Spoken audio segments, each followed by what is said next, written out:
Assalamualaikum warahmatullahi wabarakatuh. Hari ini kita akan membahas chapter 13. Jadi chapter 13 ini adalah lanjutan dari mata kuliah AKM 1 ya. Kalau AKM 1 kemarin kita sudah kupas tuntas habis berkaitan dengan aset. Nah, untuk AKM 2 kita akan membahas liabilitas dan ekuitas. Nah, untuk bab yang pertama di AKM 2, di sini kita akan membahas utang lancar atau liabilitas lancar. Kalau kita lihat di sini bahwa pengertian liabilitas atau utang di sini adalah sebuah pengorbanan yang berupa manfaat ekonomi, bisa berupa penyerahan aset atau penyediaan jasa, jadi bisa berupa kewajiban ini pengorbanan manfaat ekonomi yang bisa berupa aset, misalnya kas, atau barang, atau apapun, jadi atau surat berharga, atau penyediaan jasa, jadi tidak hanya barang, tidak hanya berupa barang, tapi juga berupa jasa juga bisa, yang harus dilakukan oleh suatu entitas, atau kewajiban kini kepada entitas lain di masa yang akan datang, sebagai akibat dari transaksi masa lalu. Jadi contohnya misalnya akun piutang dagang. Nah, piutang dagang itu pasti karena kejadian masa lalu berupa penjualan secara kredit. Seperti itu. Nah, kemudian untuk karakteristik kewajiban di sini ada 3. Yang pertama kewajiban masa kini ya. Tadi sudah dijelaskan kewajiban di sini bisa berupa penyerahan jasa ataupun penyerahan aset gitu.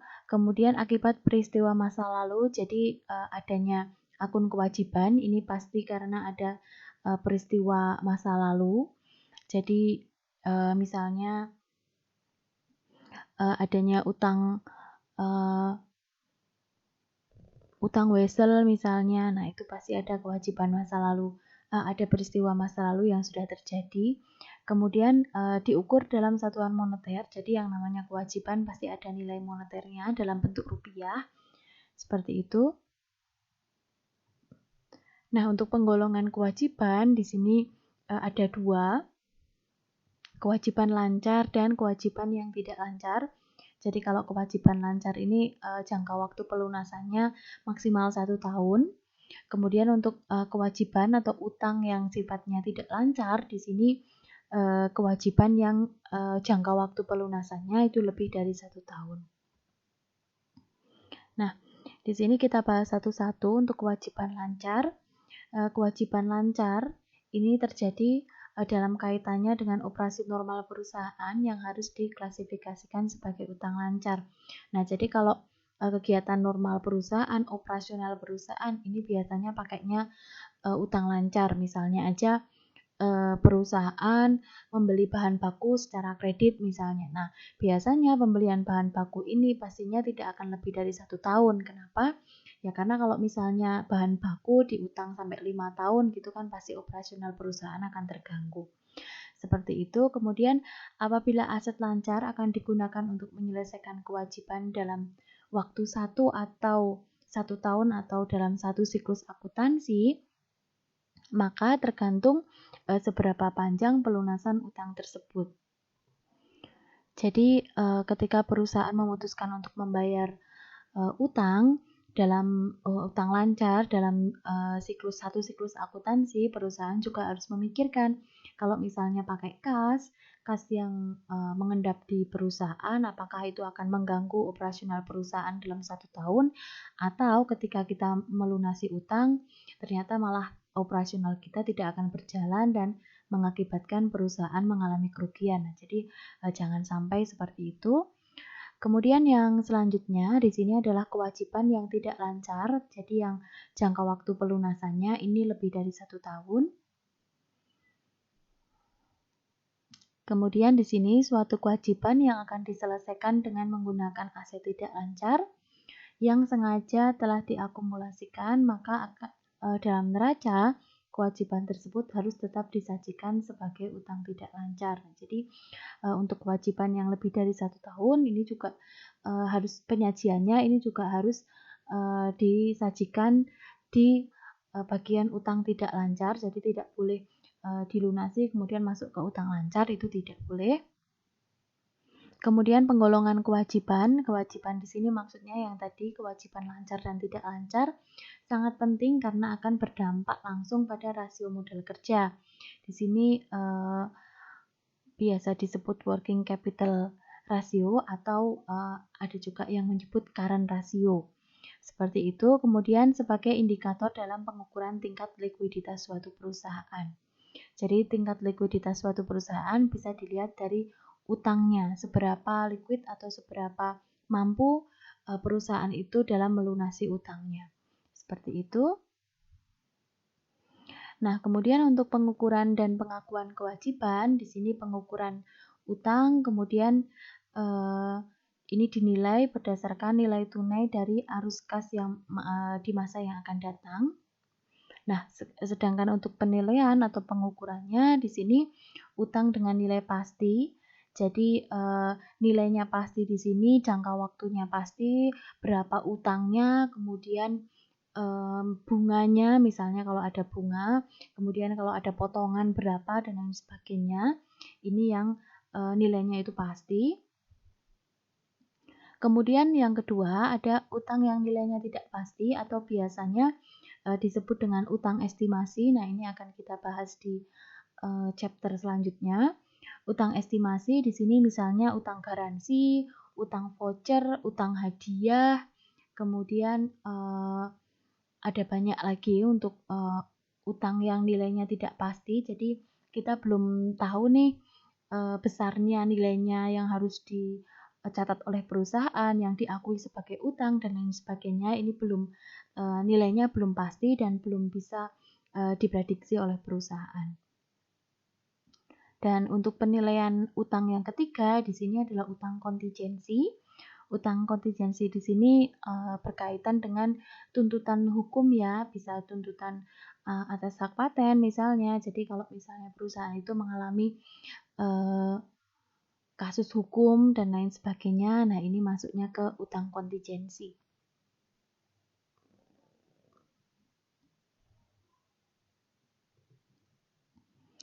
Kemudian yang selanjutnya di sini akuntansi dengan nilai yang pasti atau jatuh temponya ini pasti, waktunya itu sudah pasti kapan jatuh tempo.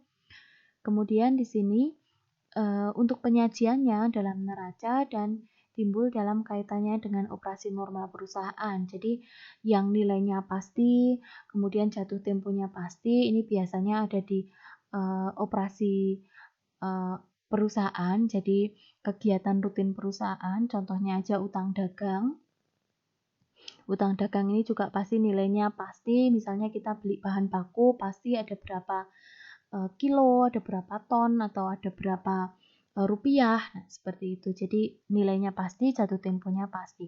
Begitu juga dengan utang wesel, jadi kapan jatuh temponya, berapa bunganya, itu sudah pasti.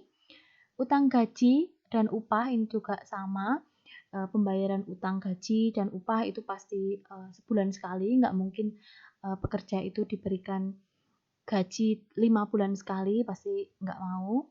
Jadi jatuh temponya pasti, kemudian setiap karyawan juga sudah pasti jelas nilainya, berapa gaji setiap bulan dan lain sebagainya.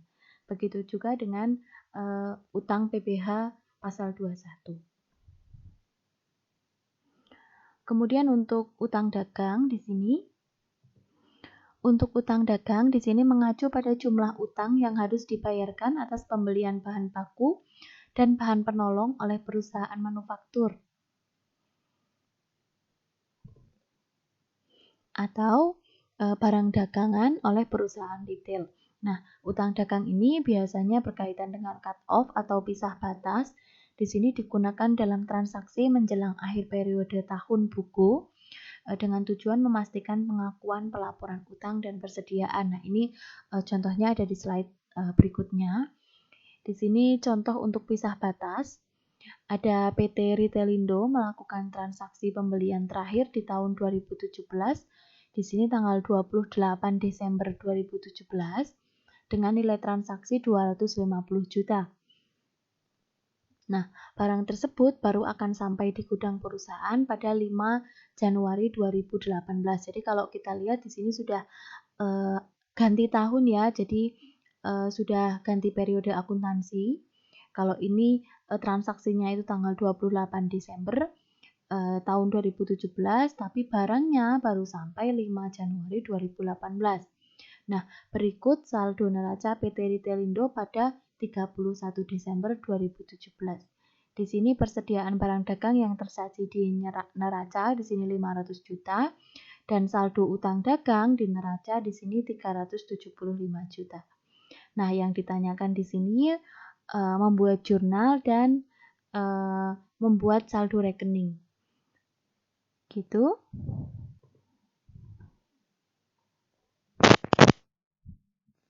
Nah, kita lihat di sini untuk penjurnalannya dulu, berarti ini jurnal untuk transaksi tanggal 28 Desember 2017, jurnalnya ini. Persediaan barang dagang, kreditnya utang dagang, karena ini pembelian secara kredit ya, 250 juta, kreditnya juga 250 juta. Ini untuk penjurnalan tanggal 28 Desember 2017. Nah, untuk pertanyaan yang kedua di sini adalah membuat saldo rekening. Kita lihat untuk saldo rekeningnya. Untuk saldo rekening di sini agar tidak terlalu panjang, jadi untuk tabelnya di sini ditulis dalam ribuan. Jadi di sini 250.000 ini maksudnya adalah 250 juta, jadi tambahi 30 di belakang ya. Nah, kita lihat kalau misalnya perusahaan ini menerapkan sistem cut off dan yang tidak atau pisah batas. Kalau yang perusahaan pakai sistem cut off, kita lihat di sini untuk penjurnalan tanggal 31 Desember ini masuknya pembelian ini sesuai dengan tanggal transaksinya. Kalau kita lihat tanggal transaksinya itu tanggal 28 Desember ya. Tanggal 28 Desember, maka kalau pakai sistem cut off ini perusahaan akan memasukkan ke laporan keuangan tanggal tahun 2017. Jadi tergantung transaksinya. Kalau transaksinya itu di bulan Desember di tahun 2017 ya berarti akan masuk ke laporan keuangan tahun 2017. Jadi untuk transaksi 28 Desember ini tidak masuk ke laporan tahun 2018. Itu kalau pakai sistem cut off. Tapi kalau yang tidak dengan sistem cut off berarti kapan barang itu sampai itu baru akan dijurnal. Nah, jurnalnya di sini berarti tahun 2018. Karena apa? Karena kalau sesuai dengan yang disoal di sini, barang baru sampai tanggal 5 Januari 2018. Itu kalau tidak pakai sistem cut off. Nah, kalau pakai sistem cut off, otomatis juga akan mempengaruhi rekening-rekening atau akun-akun yang ada di bawahnya. Di sini persediaan barang dagang untuk ini ya, penjurnalan ini 250 juta, persediaan barang dagang di sini menjadi 750 juta. 750 juta kita lihat saldonya. Nah, ini persediaan barang dagang, kita punya saldo 500 juta, kemudian ada transaksi 28 Desember 2017 250 juta. Nah, maka tinggal ditambahkan aja menjadi 750 juta. Nah, untuk yang tahun 2018 karena ini adalah akun nominal bukan akun real, maka akan dibawa ke periode berikutnya menjadi 750 juta. Gitu, berbeda kalau perusahaan ini tidak menerapkan sistem cut off, maka untuk tahun 2017 di sini sesuai dengan saldo kita 500 juta dan penambahan 250 juta baru akan masuk di tahun 2018. Gitu, begitu juga dengan utang dagang. Di sini saldo utang dagang kita di sini 375 juta. Nah, kemudian ditambahkan transaksi ini utang dagang 625 juta, kemudian akan dibawa ke periode berikutnya juga karena utang dagang ini adalah akun nominal. Kemudian untuk tanpa cut off atau perusahaan yang tidak menerapkan sistem cut off, di sini transaksi yang 28 Desember baru akan masuk di tahun 2018. Gitu perbedaan untuk perusahaan yang menerapkan sistem cut off dan yang tidak. Nah, kemudian untuk contoh selanjutnya di sini adalah utang gaji dan upah. Di sini masih berkaitan dengan utang lancar. Ada PT ICI memberlakukan 6 hari kerja dalam seminggu dan mempekerjakan 100 orang karyawan yang gaji dan upahnya dibayar secara mingguan. Nah, pembayaran gaji ini dilakukan setiap hari Sabtu. Pada tanggal 31 Desember 2017 jatuh pada hari Rabu. Jadi di sini 31 Desembernya ini jatuh pada hari Rabu. Sehingga gaji dan upah selama 3 hari terakhir telah diakumulasikan namun belum dibayarkan. Gaji dan upah 100 karyawan dalam 3 hari terakhir adalah 2.500.000 per hari. Nah, ada rincian PPh-nya di sini.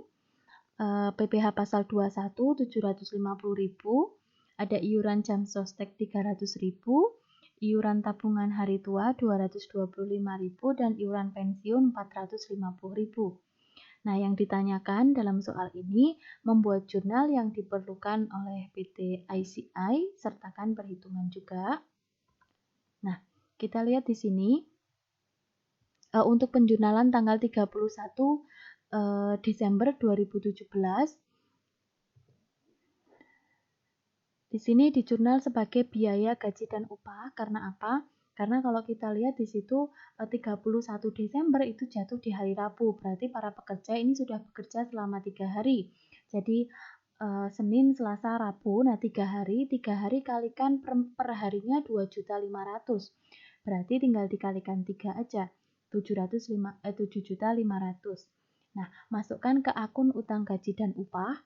Jadi sudah menjadi biaya, diakui sebagai perusahaan sudah menjadi biaya.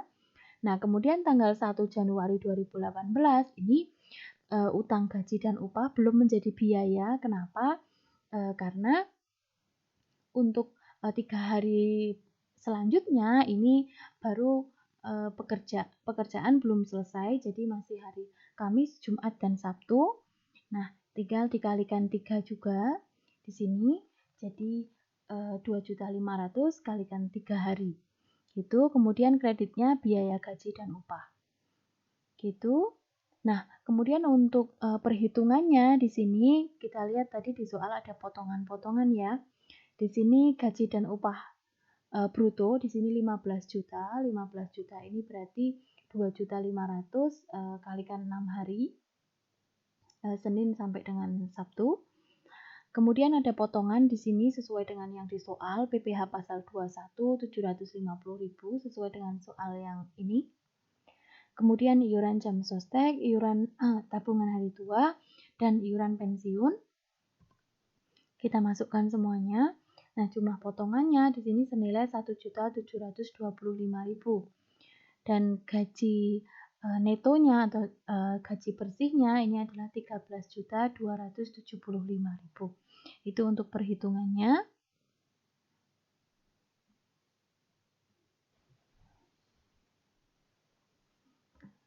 Oke, kemudian ada jurnal lagi untuk tanggal 1 Januari 2018. Kita lihat untuk penjurnalannya.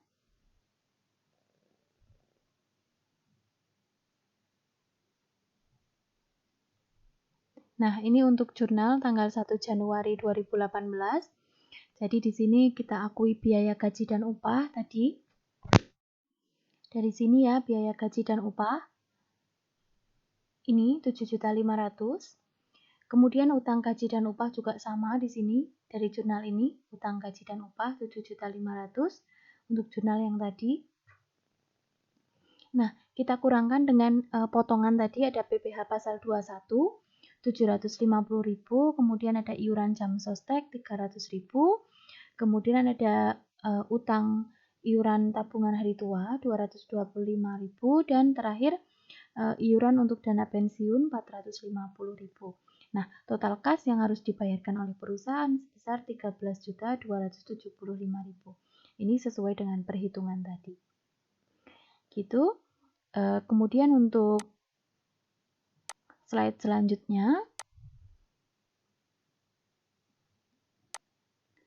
Nah, di sini kita akan membahas utang bonus. Di sini utang bonus ini juga termasuk utang atau kewajiban lancar.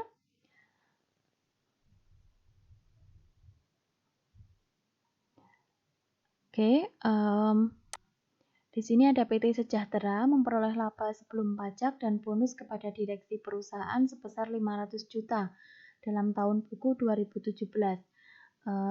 Dalam tahun buku 2017, tarif efektif PPh perusahaan adalah 30%. Nah, yang ditanyakan di sini membuat perhitungan dan jurnal untuk bonus PPh. Jika yang pertama bonus ditetapkan 15% dari laba bersih di atas, ini 300 juta. Jadi laba bersih ini diterapkan 5%. Kemudian jika bonus ditetapkan 5% dari laba di atas, ini setelah dikurangi bonus tetapi belum termasuk PPh. Oke, untuk perhitungannya pertama dulu di sini jika bonus ditetapkan 5% dari laba bersih 300 juta. Di sini berarti perhitungannya 0,05 atau 5% ini dikalikan 500 juta laba bersihnya, kemudian dikurangi 300 juta. Jadi 500 juta dikurangi 300 juta, 200 juta kalikan 0,05. Jadi bonusnya adalah 10 juta. Nah, PPh-nya di sini tinggal masukkan aja sesuai dengan yang di soal. Di sini tarif pajaknya PPh-nya adalah 30%. Nah, jadi 30%, kemudian dari laba bersih dikurangi bonus, laba bersihnya 500 juta, dikurangi bonusnya ini 10 juta. Nah, didapat 490 juta dikalikan 30% atau 0,3. Didapat PPh-nya adalah 147 juta. Gitu, kemudian untuk penjurnalannya. Oke, untuk penjurnalan untuk PPh-nya. Nah, ini jurnalnya 31 Desember 2017. Di sini biaya gaji dan upah atau bisa juga biaya bonus juga boleh. Biaya gaji dan upah dalam kurung bonus juga boleh. Di sini 11 juta sesuai dengan bonus yang tadi sudah kita hitung. Kemudian masukkan ke utang gaji dan upah bonus sebesar 10 juta. Dan PPh-nya di sini PPh pasal 21 147 juta sesuai dengan perhitungan tadi dan ikhtisar laba rugi di sini 147 juta. Gitu. Kemudian untuk tadi pertanyaan yang kedua tadi ini jika bonus ditetapkan 5% dari laba di atas ini 300 juta setelah dikurangi bonus tetapi belum termasuk PPh. Perhitungannya ini. Jadi tadi ya untuk 0,05 ini dari 5%, kemudian sama 500 juta dikurangi 300 juta dikurangi bonus. Nah, 0,05 ini dikurangi 200 juta, ini 500 juta kurangi 300 juta. Kemudian 0,05 kalikan 200 juta, ini didapat 10 juta, kemudian dikurangi dengan bonus. Nah, kemudian di sini 100 juta dikurangi 500.000, nah didapat 9.500.000. Gitu. Jadi 10 juta dikalikan 0,05. Kemudian untuk PPh-nya di sini 0,3 atau 30%. Kalikan 500.000 dikurangi bonus. Nah, bonusnya di sini sudah ketemu 9.500.000. Jadi tinggal kalikan aja 0,3 atau 30% kalikan 490.500.000. Didapat 147.150.000. Nah, untuk penjurnalannya di sini biaya gaji dan upah atau bonus 9.500.000 sesuai dengan perhitungan ini. Kemudian untuk utang gaji dan upah di kredit sama 9.500.000 dan untuk PPh-nya 147.150.000 dan masukkan kreditnya ke ikhtisar laba rugi. Seperti itu. Kemudian untuk yang selanjutnya kita akan bahas untuk utang estimasi di chapter selanjutnya. Mungkin itu yang bisa saya sampaikan. Kurang lebihnya mohon maaf. Saya akhiri. Assalamualaikum warahmatullahi wabarakatuh.